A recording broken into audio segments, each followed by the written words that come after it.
quite the day. And would you look at this, a pride of lions lying up in the shade after they spent the entire morning running rings around us and avoiding all efforts to be found. We knew they were here somewhere, we just couldn't find them. Well, here they are, out in the open in the perfect position, and I can see 1, 2, 3, 4, 5, 6, 7, 8 lions in front of me.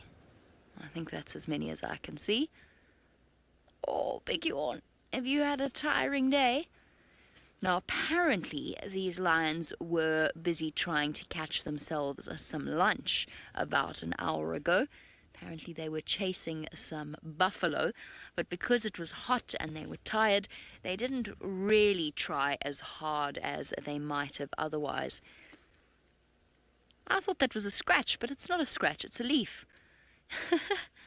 I thought that poor lioness had a nasty cut on her back, but it's a leaf. Oh, another big yawn.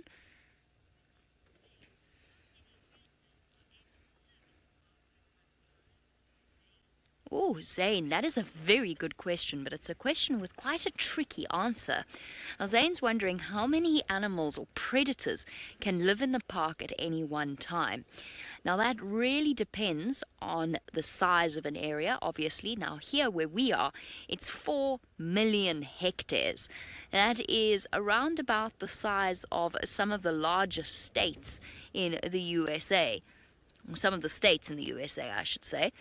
Now, in a big area like this, you can have lots of predators, but that's because there's lots of vegetation around, there's good rainfall, and what that means is that there's more for the herbivores to eat, so there can be more herbivores, and if there can be lots of herbivores, that means there can be more predators, because if there were not many herbivores, then the predators wouldn't be able to catch enough food to survive.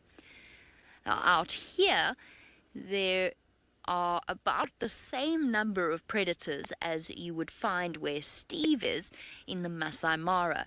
And that's because even though in Steve's case there's a bit more rain in the Mara and therefore a lot of grass, it's a very different type of ecosystem, there's only lots and lots of food during 4 or 5 months of the year when the Great Migration is there. Whereas here in South Africa, the amount of the amount of food stays the same. That's quite sweet. That's my favorite thing about lions, is just how affectionate they are with each other. Oh, sometimes they fight, sometimes they scratch and they growl, but most of the time they're actually quite gentle with each other, and you can see if they ever get lost or separated from the rest of their pride, then they get very, very nervous. Now, people, especially from watching The Lion King,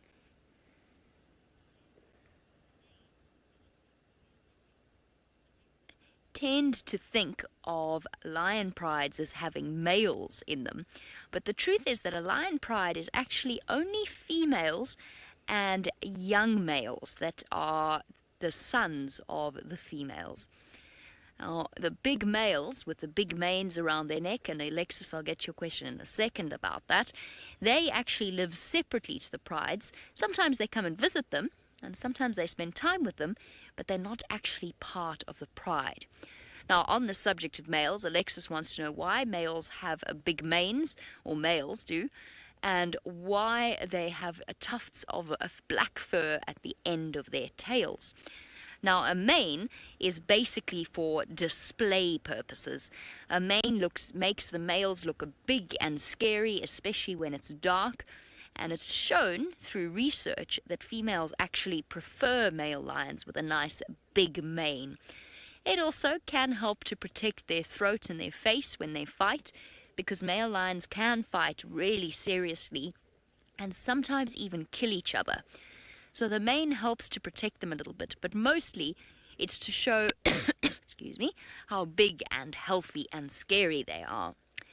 The black tip at the end of the tail, now that's a different story. Remember that lions can't talk to each other. Not like we talk to each other. But they can make sounds, and they also communicate through movement. So, kind of like if you frown at your friend when you cross, or maybe you're trying to tell them to be quiet because the teacher's watching them, or whatever it happens to be, you can signal when you don't want to talk. Now, lions do the same thing with their tails. Sometimes they wave their tails from side to side when they're angry. Sometimes they keep it absolutely still when they're looking at something. And that, combined with the black on the back of their ears, makes it very easy to see. So black is a color that makes something easy to see. It also makes it easier for the cubs to follow the females when the grass is long or the vegetation is dense. So those are all reasons why they have that dark tuft of fur.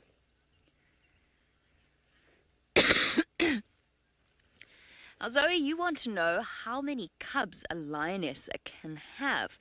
Typically, it's around about 3 or 4 cubs. Between 2 and 4 is about the average out here. But if you have a look at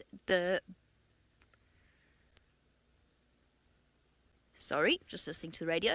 If you look at the belly of that lioness, you will see that she has 1, 2, 3, 4 nipples. So that's obviously where she feeds her cubs after she's given birth. And so it's only really comfortable when she has about 4 of them to feed.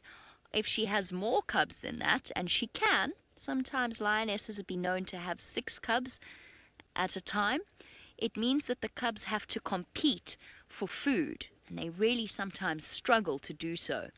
So it's between 2 and 4 cubs. And it's very difficult for a lioness to raise cubs successfully to adulthood. She's got to hope that all of the circumstances align perfectly. Well, this has been really very, very special. Thank you so much to the students joining us. Unfortunately for now, your safari is over and you have to go about your school day, but that's